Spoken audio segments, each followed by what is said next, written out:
Les notions de sexe et de genre. Sexe et genre, est-ce que ça veut dire la même chose? Bien que ces termes soient souvent confondus, ils ne recouvrent pas les mêmes réalités. Le terme sexe recouvre les différences biologiques entre les femmes et les hommes. Le fait que les femmes aient des seins et que les hommes aient une pomme d'Adam sont des différences biologiques. La différence biologique la plus évidente est que les femmes peuvent donner naissance et que les hommes non. Les différences biologiques sont invariables dans le temps et dans l'espace.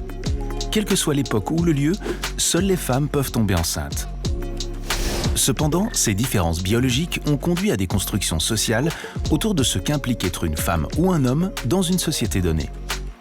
La notion de genre recouvre ces constructions sociales. Contrairement aux différences biologiques, elles sont variables dans le temps et dans l'espace, précisément parce qu'elles sont produites par les sociétés dans lesquelles elles existent et évoluent. Pour prendre un exemple simple, il a longtemps été inacceptable que les femmes portent un pantalon, mais cela ne pose plus aucun problème dans les pays occidentaux.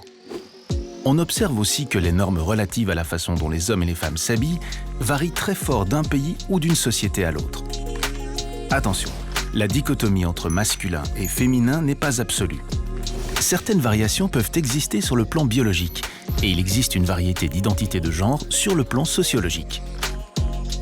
Il est important de réaliser que les attentes liées au genre qu'une société crée autour des sexes biologiques peuvent conduire à des différences sociales entre les femmes et les hommes.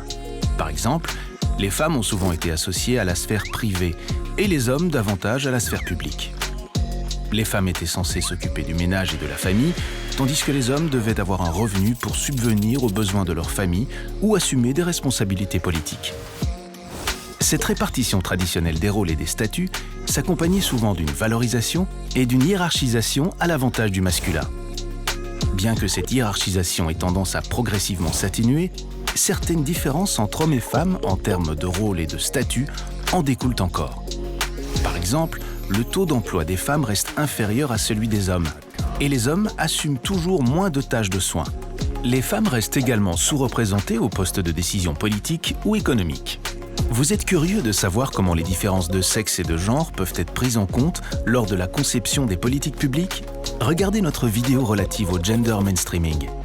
Et pour plus d'informations, visitez notre site internet www.iefh.belgium.be.